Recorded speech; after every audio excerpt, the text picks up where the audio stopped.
अस्सलाम वालेकुम, मेरा नाम है समावियत और आप देख रहे हैं समावियत mathematicians. Welcome back my channel.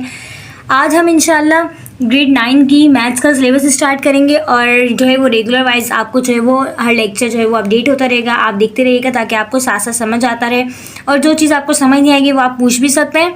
मैं इंशाल्लाह आपको रिप्लाई भी करती रहूँगी साथ साथ। जो चीज़ आपको नहीं आ रही होगी या जो चीज़ आपको सही समझ नहीं आ रही, कॉन्सेप्ट क्लियर नहीं हो रहा होगा, आप पूछ सकते हैं।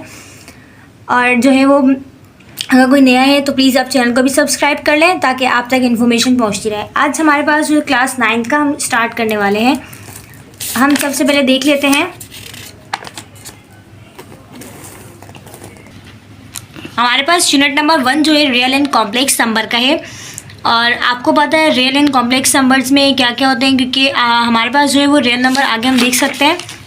देखिए रियल नंबर का एक चार्ट दिया हुआ है, मैंने अलग से इसलिए नहीं बनाया कि इसी में से समझा दूंगी, इसमें आपको अच्छी तरह ज़्यादा समझ आ जाएगा। रियल नंबर कौन कौन से होते हैं, दो तरह के होते हैं, एक रेशनल नंबर होता है और एक इरेशनल नंबर होता है।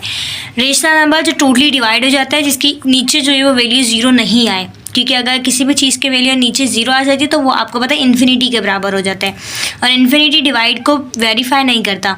तो रियल नंबर में हमेशा आपके पास जो है वो डिवीज़न सॉल्व होना चाहिए। इरेशनल नंबर आपके पास जो होते हैं उसके अंदर जो है वो डिवीजन सॉल्व नहीं होता और सेम इसकी दोनों की सेम डेफिनेशन है, क्यू एंड क्यू बार से रिप्रेजेंट करवाया हुआ है रेशनल नंबर को और इरेशनल नंबर को। इसके अलावा रेशनल नंबर के अंदर आगे आ जाते हैं इंटीजर्स, नॉन इंटीजर्स। इंटीजर्स क्या होते हैं, जिसमें प्लस एंड वाई दोनों वैल्यूज़ हो जाती हैं। फॉर एग्जाम्पल यहाँ पे जेड को इंटीजर शो किया हुआ है, जेड फॉर इंटीजर्स, 0 से स्टार्ट है, +-1 +-2 +-3 +-4 एंड देन कंटिन्यू है। नॉन इंटीजर्स क्या होते हैं, ऐसे नंबर जो कि रेशनल नंबर होते हैं। फॉर एग्जांपल कि आपके पास इसके अंदर कोई लिमिट नहीं होती, कोई आपके पास एक बाउंड्रीज नहीं होती और इवन यहाँ तक कि आप जो है वो डिवाइड के बाद कुछ भी वैल्यूज आ सकती हैं, प्लस एंड माइनस, बहुत एंड समथिंग, कुछ भी। और आगे नंबर आप देख सकते हैं कि इंटीजर्स को आगे रिप्रेजेंट करवा हुआ है इवन नंबर्स के अंदर या इवन इंटीजर्स के अंदर, होल नंबर के अंदर, ओल्ड इंटीजर्स के अंदर। सही है। इवन क्या होता है, इवन आपको पता है 2 के टेबल जो होता है वो इवन होते हैं। 2, 4, 6 हो गया, प्लस माइनस बहुत कंटिन्यू होगा क्योंकि ये इंटीजर्स है और इंटीजर्स के अंदर हमेशा प्लस एंड माइनस दोनों वैल्यू होती हैं, 0 से स्टार्ट होता है। होल नंबर 0 से स्टार्ट होता है और 1, 2, 3 नेचुरल नंबर के कंटिन्यू होता है आगे, लेकिन 0 से स्टार्ट होना मस्ट है। ऑड नंबर क्या होते हैं, ऑड नंबर वो होते हैं जो कि सिर्फ अपने टेबल में आते हैं। 1, 3, 5, 7 और 9 नहीं होगा क्योंकि 9 3 के टेबल में भी आता है। इसी तरह आगे कंटिन्यू चलेगा, 11 हो गया। ये वाले वो नंबर जो कि जस्ट ओनली अपने टेबल में आएंगे, किसी और टेबल में नहीं आ सकते, उसको ऑड नंबर कहते हैं। अब देखिए होल नंबर को आगे और वेरीफाई करवा हुआ है कि होल नंबर के बाद नेचुरल नंबर्स होते हैं और प्राइम नंबर्स होते हैं। सबसे पहले अगर हम देख लें नेचुरल नंबर्स को, तो अभी मैंने आपको कहा है कि ये होल नंबर 0 से स्टार्ट होता है। आगे नेचुरल नंबर से मुराद 1, 2, 3, 4 और इवन यहाँ तक कि अभी तक जितने भी नंबर हमारे पास इंट्रोड्यूस हो चुके हैं वो सारे नेचुरल नंबर्स हैं। क्योंकि सेट्स की हमारे पास लिमिट नहीं है। आप देख सकते हैं हर सेट के आगे कंटिन्यू लगा हुआ है, इट्स मीन कि ये आगे कंटिन्यू सीरीज़ में चल रही है। आप नंबर्स को या इंटीजर्स को कहीं एक जगह पे ख़त्म नहीं कर सकते, लिमिट नहीं कर सकते, बाउंड्री नहीं बना सकते। उसके बाद हमारे पास आगे कंटिन्यू नेचुरल नंबर से आगे फर्दर हुआ है कि प्राइम नंबर्स वो होते हैं जो कि 2, 3, 5, 7 स्टार्टिंग 2 से होता है और आगे कंटिन्यू चल रहा होता है। ये भी एक तरह से देखा जाए तो अपने टेबल का होता है, बट स्टार्टिंग इसका 2 से होता है। सही है। तो ये कुछ ट्री डायग्राम बनी हुई थी हमारी बुक में, जो है वो हमें कुछ बेसिक बताने के लिए कि रियल नंबर्स क्या हो। हमारे पास जो है वो रियल नंबर्स को आगे फर्दर डिवाइड किया हुआ है, क्लासीफाइड किया हुआ है कि क्या है क्या नहीं है। हमारे पास एक्सरसाइज जो है वो कंटिन्यू हो रही है 1.1 की एक्सरसाइज है। ये आज हम 1.1 करेंगे। इसके पहले जो है वो आपको सिर्फ 2 कॉन्सेप्ट पता होने चाहिए कि टर्मिनेटिंग वैल्यूज़ क्या होती है और नॉन टर्मिनेटिंग डेसिमल फ्रैक्शंस क्या होते हैं। टर्मिनेटिंग डेसिमल फ्रैक्शन जो होते हैं, डेसिमल फ्रैक्शन से तो हमें पता चल रहा है कि डिवाइड में वैल्यूज़ होती है। आप देख सकते हैं इस एक्सरसाइज के ऊपर एक टेबल बना हुआ है, चार्ट के अंदर आपको बताया हुआ है कि कौन सा नंबर टर्मिनेटिंग है, कौन सा नॉन टर्मिनेटिंग है। तो पहली चीज़ कि जो टोटली डिवाइड होने के पास एक आंसर आ जाए, आंसर से मुराद कि जिसका आंसर हमें पता हो, वो होता है टर्मिनेटिंग। और जिसका आंसर आगे कंटिन्यू चल रहा होता है उसको कहते हैं नॉन टर्मिनेटिंग। मैं आपको 1-2 डिवाइड करके दिखा देती हूँ। फॉर एग्जांपल हम 1/2 को करके देखते हैं। तो आपको पता है हम क्या करते हैं, डिवाइड, ऊपर वाली वैल्यू हमेशा अंदर चली जाती है, नीचे वाली वैल्यू बाहर आ जाती है। अब हम देखते हैं 2 के टेबल में 1 नहीं आता, तो हम क्या करते हैं, पॉइंट लगा के एक 0 बढ़ा देते हैं। 2, 5 10, स्टॉप हो गया। इसका आंसर हमारे पास आया है 0.5, जो कि ये कहलाएगा टर्मिनेटिंग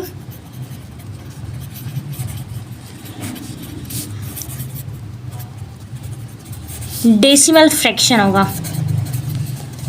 सही है। अब हम एक ऐसा करते हैं जो नॉन टर्मिनेटिंग हो। फॉर एग्जांपल हमारे पास यहाँ पे 9 डिवाइडेड बाई 11 के आगे उन्होंने नॉन टर्मिनेटिंग लिखा हुआ है। हम प्रूफ करके देख लेते हैं सॉल्व करके अपने पास।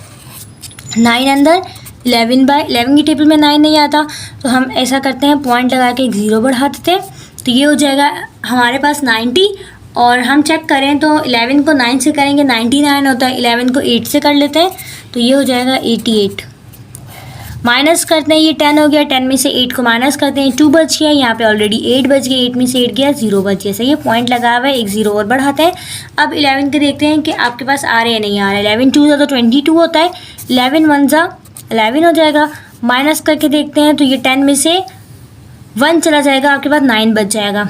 फर्दर हम क्या करेंगे, पॉइंट लगा हुआ है 0 बढ़ा देते हैं, फिर इसको हम करते हैं 8 से, एंड देन ये फिर हो जाएगा 88, फिर माइनस करेंगे तो इसके अंदर बच जाएगा 20। ऐसा ही है। और 20 को दोबारा 1 से सॉल्व करें तो आपके पास 11 आता है, देन फिर इसका माइनस करेंगे तो ये हो जाएगा 90। इट्स मीन कि ये आगे कंटिन्यू सेम इसी तरह चल रहा है।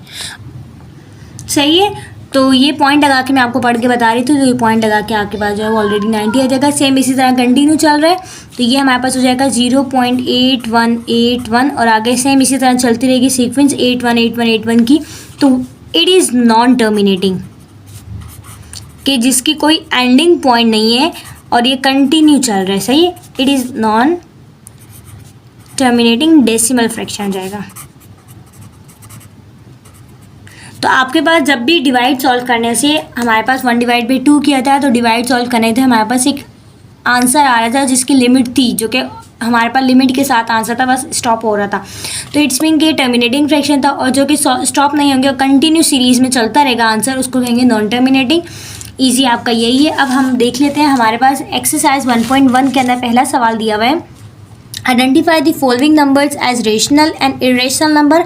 आपने आइडेंटिफाई करके बताना है कि कौन सा नंबर रेशनल है और कौन सा नंबर इरेशनल है, and also right each one in separate column. 2 separate column बना लें और इसके अंदर सॉल्व कर लें। हमारे पास दी गई, मैंने सेपरेट कॉलम भी बना लिए और इसके अंदर आपके पास अलग अलग सब बता भी देगा रेशनल कौन सा है, इरेशनल कौन सा है। हम देख लेते हैं। हमारे पास क्वेश्चन नंबर एक्सरसाइज 1.1 है, एक्सरसाइज क्वेश्चन नंबर 1 है हमारे पास, और रेशनल इरेशनल को दोनों को अलग अलग करके बताना है। तो आप देखिए यहाँ पे हमारे पास जो फर्स्ट पार्ट था 1/5, इसको जब आप सॉल्व करेंगे तो आपके पास एक प्योरीफाइड एक आंसर आ जाएगा। सही है, तो ये हमारे पास रेशनल नंबर कहलाएगा। सेकेंड पार्ट में हमारे पास दिया हुआ है √2 डिवाइडेड बाई 8। अंडर रूट को हम सॉल्व नहीं कर सकते। अंडर रूट, हाँ अगर ऐसा होगा आपके पास कि √36 लिखा हुआ है, फॉर एग्जाम्पल कि अगर आपके पास सम टाइम अंडर रूट के नीचे 36 लिखा हुआ है तो आप 36 का रूट निकाल सकते हैं, ये 6 हो जाता है, और 6 आप ऑलरेडी सॉल्व कर सकते हैं। तो इस तरह का अगर कुछ समथिंग रूट के अंदर आ जाएगा क्वेश्चन जिसको आप आसानी से रूट से बाहर निकाल सकते हैं या क्यूब रूट से बाहर निकाल सकते हैं, तो वो रेशनल नंबर्स में आएंगे। देन इट्स मीन कि इसका सॉल्यूशन हो रहा है, कंटिन्यू चल रहे हैं। बट किसी भी रूट का अगर सॉल्यूशन नहीं होगा तो वो इरेशनल नंबर्स कहलाते हैं। फॉर एग्जांपल √2 हो गया, √3 हो गया, √5 हो गया, एंड देन इस टाइप के जो क्वेश्चंस होते हैं। सही, तो इस चीज़ का ख्याल रखिएगा। पार्ट नंबर 3 भी हमारे पास यही था, 5 डिवाइडेड बाई √6। हम √6 को अगर बाहर निकाल लेते पॉइंट में डेसिमल के अंदर तो 5 के साथ सॉल्व करना हमारा मुश्किल हो जाता और काफ़ी कॉम्प्लिकेटेड हो जाता, तो ये इरेशनल नंबर कहलाएगा। 4 पार्ट के अंदर देखें तो 2 डिवाइड बाई 8, हम इसको अगर सिंपली सॉल्व करें 2 1 2 एंड 2 4 8 तो ये ईजिली सॉल्व हो रहा है, तो ये हमारे पास रेशनल कहलाएगा। 5 में हमारे पास 1 डिवाइड बाई √3 दिया हुआ है, √3 को आप देन अगेन सॉल्व नहीं कर सकते। 6 में हमारे पास √8 दिया हुआ है, अगर हम इसका एलसीएम ले भी लें तो 2 बाहर आएगा लेकिन √2 अंडर ही कहलाएगा। सही है, तो इट्स मीन ये भी कैलकुलेशन मुश्किल है। इसके अलावा ई हो गया या पाई हो गया, ये इस टाइप के हमारे पास कुछ सैम्बल्स होते हैं जिनकी कांस्टेंट वैल्यू होती है, और किसी भी चीज़ की कांस्टेंट वैल्यू होगी तो आप उसको चेंजिंग नहीं कर सकते, उसमें वेरिएशन नहीं ला सकते। सही है, उसको मतलब कि आप सॉल्व नहीं कर सकते। तो इस टाइप के जितने भी पार्ट्स होंगे, जितने भी सैम्बल्स होंगे, ये सारे इरेशनल कहलाते हैं। ई की हमारे पास कांस्टेंट वैल्यू होती है, पाई की हमारे पास कांस्टेंट वैल्यू होती है, ये दोनों कहलाएंगे इरेशनल नंबर के अंदर, क्योंकि आप इसे सॉल्व नहीं कर सकते। सही है, √5 आपका कहलाएगा। 1 डिवाइडेड बाई पाई, सेम वही आ गया। पाई की वैल्यू अगर हम 22/7 या हमारे पास समटाइम्स 3.142 भी होती है, अगर वो पुट भी कर लें तब भी हम इसे सॉल्व नहीं कर सकते। और वही बात कि जब भी कांस्टेंट हमारे पास सैम्बल्स आएंगे तो वो इरेशनल में कहलाएगा। 11 डिवाइड बाई 12, 22/3, ये हमारे पास रेशनल हो जाएगा। सही है। तो ये आपको मैंने सेपरेट कॉलम्स अलग अलग बना के बता दी कि इरेशनल कौन सा है एंड रेशनल कौन सा है। अब हम देखते हैं बुक का क्वेश्चन नंबर 2। तो आपके पास बुक का क्वेश्चन नंबर 2 लिखा हुआ है, convert the following into decimal fraction. Decimal fractions का मतलब होता है कि आपने इसको डिवाइड में कन्वर्ट करना है and also indicate them as terminating and non terminating decimal fraction. जो हमने पहले वाले में किया था, ऊपर कॉलम देख के मैंने चार्ट देख के आपको बताया था कि आपने डिवाइड करके देखना है कि टर्मिनेटिंग है या नॉन टर्मिनेटिंग। इसी तरह आप इसमें एक एक पार्ट उठाते रहेंगे और इसको डिवाइड करके देखेंगे कि ये टर्मिनेटिंग है या नॉन टर्मिनेटिंग। हम पार्ट नंबर 1 करते हैं, 5 डिवाइडेड बाई 8। अब हम देख लेते हैं इसे टर्मिनेटिंग है या नॉन टर्मिनेटिंग। सबसे पहले तो हम इसे क्या करेंगे, डेसिमल नंबर के अंदर चेंज करेंगे, डिवाइड बनाते हैं। ऊपर वाली वैल्यू हमारी आ जाएगी अंदर, नीचे वाली वैल्यू आ जाएगी बाहर। 8 के टेबल में 5 नहीं आता, पॉइंट लगा के 0 बढ़ाते हैं, 50 हो गया। ये हमारे पास हो जाएगा 8 6 48, माइनस कर देंगे तो यहाँ हमारे पास 2 बच जाएगा, पॉइंट लगा हुआ है 0 बढ़ा देते हैं। अब आपके पास देखना है 8 20 से छोटा हमारे पास 16 होता है, 8 2 हो जाएगा 16, माइनस कर लेते हैं तो यहाँ हो जाएगा 4, 0 बढ़ाते हैं तो यहाँ हो जाएगा 8 5 40, माइनस करते हैं तो यहाँ पे हमारे पास इसका आंसर आ गया है 0.625, जो कि हमारे पास एग्जैक्ट आंसर आ गया है। So which is terminating.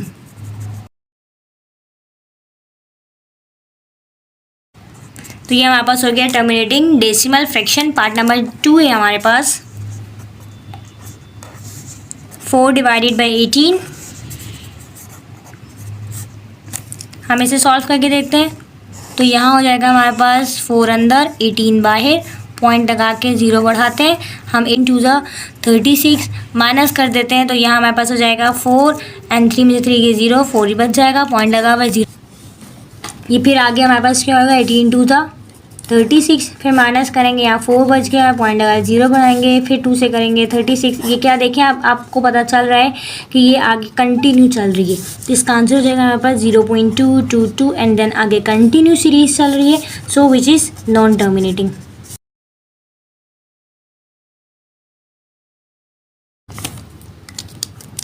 Part number 3 है हमारे पास 1 डिवाइडेड बाई 15। तो हमारे पास इसको करके देखते हैं 1 एंड 15, पॉइंट लगा के 0 बढ़ाएंगे तो हम सही है। ये हमारे पास हो जाएगा, एक पॉइंट ऊपर एक 0 ऊपर लग जाएगा, एक 0 नीचे आ जाएगा। जब सेकंड 0 आप लेते हैं तो इस चीज़ का ख्याल रखें कि एक ऊपर आ जाता है एक नीचे आ जाता है। सही है।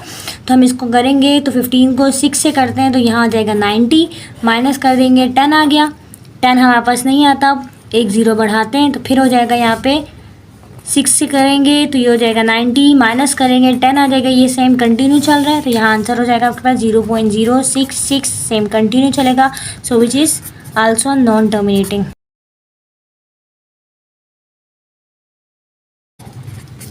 नेक्स्ट पार्ट, इसको करके देखते हैं।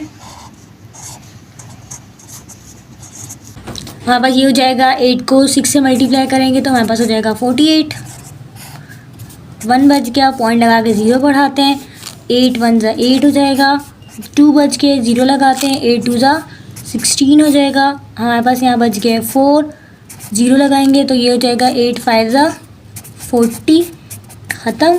और आंसर आ गया 6.125, जो कि टर्मिनेटिंग है। सही है। अब आगे देखें बुक में तो हमारे पास 4th एंड 5th पार्ट बच चुका है। 4th पार्ट में हमारे पास है 207 डिवाइड बाई 15 और हमारे पास 6 में है 50 डिवाइडेड बाई 76। ये 2 पार्ट आपका होमवर्क है, आप दोनों पार्ट होमवर्क करेंगे और फिर करके फिर मुझे लाजमी कमेंट में बताइएगा कि आपसे हो गए या नहीं हुए। और इसके अलावा जो है वीडियो को प्लीज़ साथ रेगुलर वाइज रूटीन में देखते रहें ताकि आपका जो भी काम है वो प्रॉपर चलता रहे और आपको समझ आती रहे।